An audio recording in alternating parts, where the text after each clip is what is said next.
And you've had overnight to digest what happened last night in the cup game. What are your thoughts the morning after?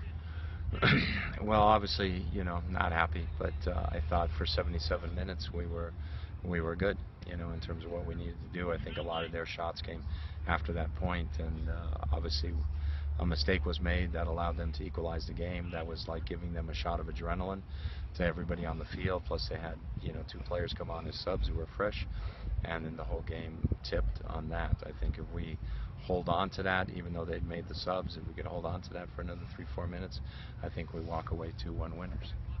Were you even thinking at one point, given the amount of youth in your ranks, that extra time might favour you on a fitness level?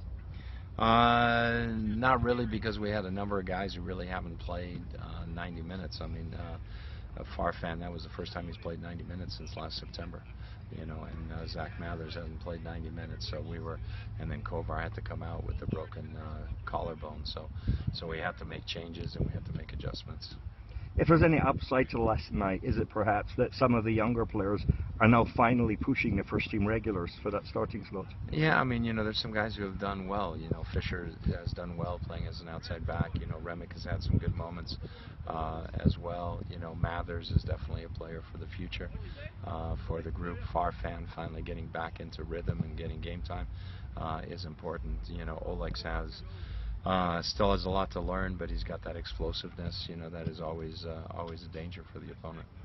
Now, this season has been obviously the most difficult. How's it taken its toll on you personally?